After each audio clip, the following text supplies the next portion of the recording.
नमस्कार मित्रांनो. जनगणना 2026 आणि 27 सुरू झालेली आहे. या जनगणनेमध्ये तुम्ही ऑनलाईन पण आपली जनगणना नोंदवू शकता. यामध्ये तुम्हाला या वेबसाईट वरती जाऊन आपल्या डिटेल भरायच्या आहे. डिटेल भरताना जे हेड ऑफ द फॅमिली आहे त्यांचं नाव टाकायचं आहे, मोबाईल नंबर टाकायचा आहे आणि रजिस्ट्रेशन करायचं आहे. तुम्हाला 33 प्रश्न विचारले जाईल, त्या प्रश्नाचे उत्तरं द्यायचे आहे तुम्हाला. सगळे प्रोसेस झाल्यानंतर एक SEID जनरेट होते, त्याचा स्क्रीनशॉट काढून घ्यायचा आहे. तो स्क्रीनशॉट काढल्यानंतर ज्यावेळेस तुमच्या घरी जनगणनेसाठी HLO येईल त्यावेळेस त्यांना तो SEID द्यायचा आहे, म्हणजे तुमच्या सगळ्या गोष्टी सोप्या होईल.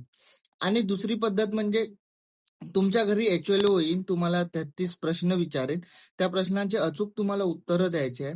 ते उत्तरं दिल्यानंतर तुमची जनगणना नोंदवल्या जाईल.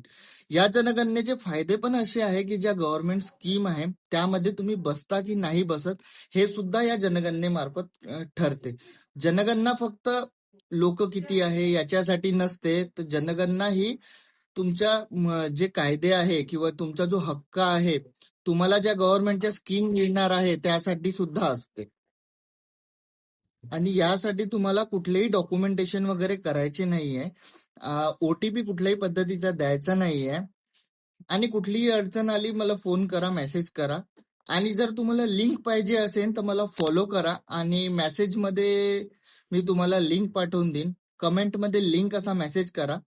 आणि आपल्या चॅनलला लाईक, शेअर आणि सबस्क्राईब करायला विसरू नका. धन्यवाद.